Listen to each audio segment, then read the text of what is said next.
Bonjour. Communiquer, c'est un véritable défi. Aussi, je voudrais vous proposer certains principes afin d'améliorer notre façon de communiquer. Il nous arrive de regretter, d'avoir dit, d'avoir fait certaines choses. Alors, on va prendre le temps et on va examiner ensemble des points pour les améliorer, d'accord? On ne se prend pas la tête. On fait ça comme un jeu. D'accord? Allez, on y va. Ce que j'aimerais aborder avec vous aujourd'hui, c'est très simple. C'est dire la vérité. Alors, le contraire de la vérité, c'est le mensonge. Le mensonge commence lorsque l'on déforme la vérité. Par exemple, quelqu'un va dire « j'ai pêché un poisson qui est gros comme ça ». La taille du poisson sera certainement approximative. Mais le but, c'est de déformer la vérité, c'est de raconter la chose à l'avantage du pêcheur, à l'occurrence, celui qui a pêché le poisson. On peut dire aussi, une dame va dire « j'ai acheté une robe en solde à 70 €, alors que la robe, peut-être, elle a été achetée 100 €.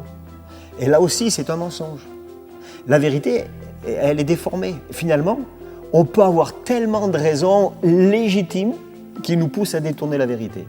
Il peut y avoir la crainte de se faire disputer, il peut y avoir l'orgueil, par exemple, lorsqu'on va dire qu'une montre vaut 150 € alors qu'elle ne vaut que 50 €. Donc, on a certainement entendu parler du syndrome de Münchhausen. Ça, c'est un célèbre baron allemand qui fut le plus grand menteur que la Terre ait connu.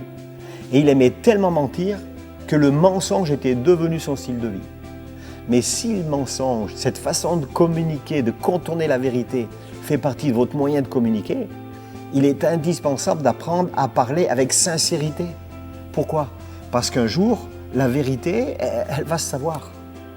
Et c'est difficile, croyez-moi, de vivre une relation durable avec une personne qui ne dit pas la vérité.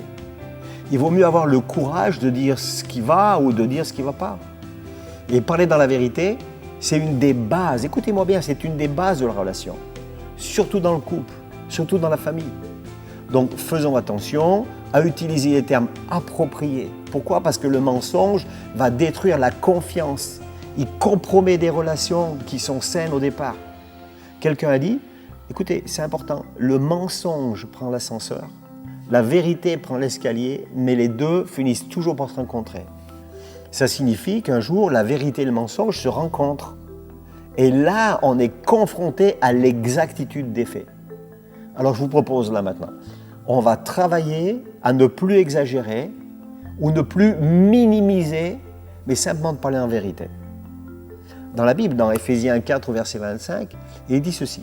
« C'est pourquoi renoncez au mensonge et que chacun de vous parle selon la vérité à son prochain, car nous sommes membres les uns des autres. » Éphésiens 4, verset 29 dit qu'il ne sorte de votre bouche aucune parole mauvaise.